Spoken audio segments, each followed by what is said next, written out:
O tema de hoje é o método socrático. Acho que lá no livro está um pouquinho diferente, o método de Sócrates, enfim, mas resumindo, a teoria é do método socrático, tá? Então, o método socrático se refere a Sócrates, que foi um dos principais filósofos da Grécia Antiga. Ele foi contemporâneo aos sofistas, tá? E um desses principais sofistas foi Protágoras, tá? Protágoras, ele defendia as antologias, argumentos diferentes e contrários sobre um mesmo assunto. Então, quando se ia debater um determinado assunto, sempre teria que se debater os dois lados do assunto, as duas visões sobre o assunto. Nesse ponto, Sócrates até concordava com ele, que era necessário se criar o questionamento, vários questionamentos diferentes sobre o mesmo assunto, tá?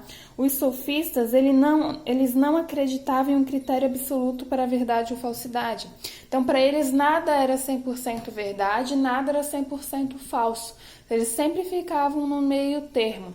Diferentemente de Sócrates. Sócrates acreditava que a filosofia deveria servir para se encontrar a verdade sobre tudo, tá? Então, uma das características, então, dos sofistas é o relativismo. Relativismo tanto étnico quanto cultural também. Então, além de ser algo relativo à verdade ou algo que é falso, ser relativo, porque isso vai depender do ponto de vista de cada pessoa, ele também os sofistas acreditavam que deveria haver um relativismo com relação às crenças de cada grupo. Então, as minhas visões do que é certo, do que é errado, qual é a forma correta de se vestir, qual é o horário correto de se alimentar, quais são os alimentos corretos ou os alimentos mais comuns da minha sociedade, são diferentes, por exemplo, de quem vive lá na Ásia, em que é natural você comer insetos, em que é natural você comer, por exemplo, cães, que aqui no Brasil a gente acha um absurdo porque os cães são os nossos companheiros muitas vezes, ou como lá no Japão, que é normal comer o peixe cru, ou você se sentar no tapete, não se senta em cadeiras na mesa, é uma mesa baixinha. Isso são características culturais de cada civilização. Pode ser que eles de lá achem que a gente haja de um modo estranho, assim como a gente às vezes acha que certas atitudes ou modos deles são estranhos, tá? Para eles, para os sofistas, não existem valores universais verdadeiros, tá? Esses valores e costumes e tradições são variáveis de cada civilização. E também são mutáveis com o tempo, eles se transformam. Algo que era normal há 50 anos atrás, hoje é algo que não é mais natural, é visto com estranhamento. Ou algo que há 50 anos atrás era um absurdo, hoje a gente acha natural. Um exemplo, há 50 anos atrás, meu Deus, se um casal de namorados iria dormir junto na casa do sogro e da sogra, isso era um absurdo, era uma desonra para a família. Hoje em dia é absolutamente normal você ter um casal de namorados, namora há algum tempo, vai dormir na casa da namorada ou do namorado, tá? Então, não há sociedades superiores ou inferiores também na visão dos sofistas. Então, para eles, as sociedades estariam em pé de igualdade, já que as sociedades não são superiores ou inferiores, mas apenas diferentes, tá?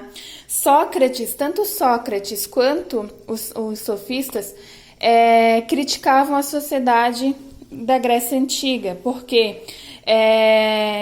por causa que a sociedade, principalmente os aristocratas, as pessoas mais poderosas, se viam acima de tudo e de todos. Coisa que sofistas, para eles, tanto a sociedade quanto as pessoas não haviam pessoas superiores ou inferiores. E também porque Sócrates via essa visão de se acharem superiores como algo relacionado ao divino.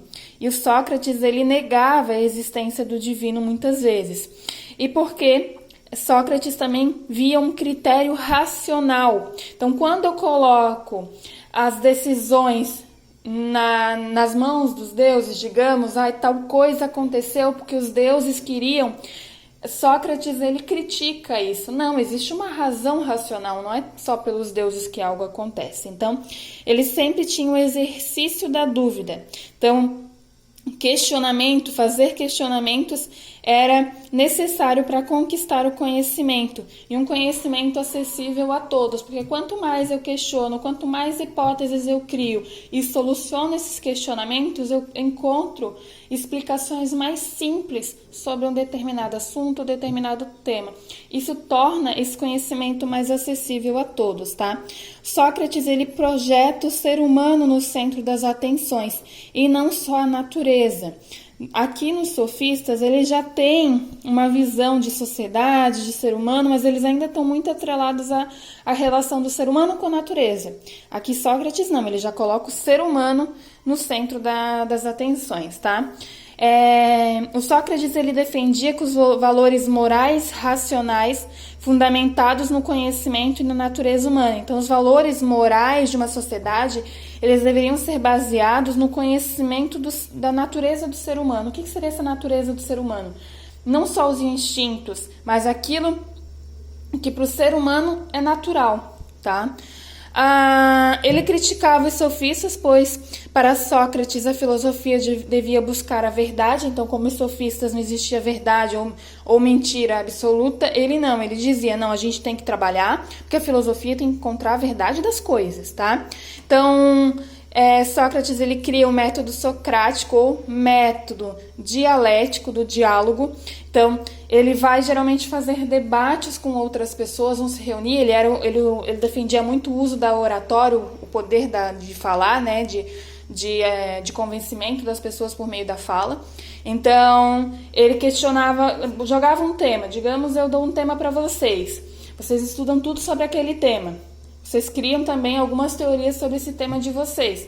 Eu acho que, digamos, é correto o aborto, vou pegar o exemplo do aborto. Eu acho que é correto o aborto por causa disso, daquilo. Outro pode achar que é correto que é errado o aborto por isso, por aquilo. E aí o que fazia o Sócrates? Tá, mas por que você acha que o aborto é algo legal, é algo que deve ser feito, qualquer mulher pode fazer isso?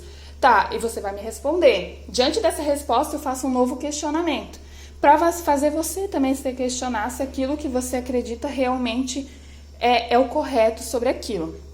Tá? Eu tô pegando um tema simples para vocês terem noção de como funcionava, tá? Então, ele também defendia isso de diversas visões sobre o mesmo tema. Então, ele sempre procurava trazer visões diferentes sobre o mesmo assunto para depois de uma discussão ele conseguir ver os diversos pontos, tá? E sempre o exercício da dúvida, perguntas e respostas, tá? Ele também reconhecia a ignorância. Então, ele partia do ponto de que eu sei que nada sei, tá? Existem muitas coisas que a gente não sabe nesse mundo. A gente nunca pode dizer, eu sei tudo, eu conheço tudo. Eu, como professora de história, de filosofia, não conheço tudo. Assim como todos os dias eu me surpreendo com novos conhecimentos. Então, ele partia do princípio que eu não sei sobre tal tema, então eu vou estudar sobre esse tema para mim conhecer, para mim entender, tá? E ele sempre falava que os que se julgam sábios são duplamente ignorantes. Por quê? Porque se eu sei que eu não sei um monte de coisas, eu posso aprender. Agora, se eu acho que eu sei tudo e me fecho e digo, não, eu não preciso aprender mais nada porque eu já sei tudo, eu estou sendo duplamente ignorante na visão de Sócrates, porque eu estou abrindo mão de novos conhecimentos por achar que eu sei de tudo, tá? Então, ele reconhece a sua falta de sabedoria. Então, o reconhecimento, reconhecer a sua falta de sabedoria era o passo inicial para o conhecimento. Então, assim, espero que vocês tenham gostado aqui da explicação. Depois eu vou mandar foto para vocês desse mapa mental. Vocês devem copiar no caderno como está esse mapa mental. Então, boa semana!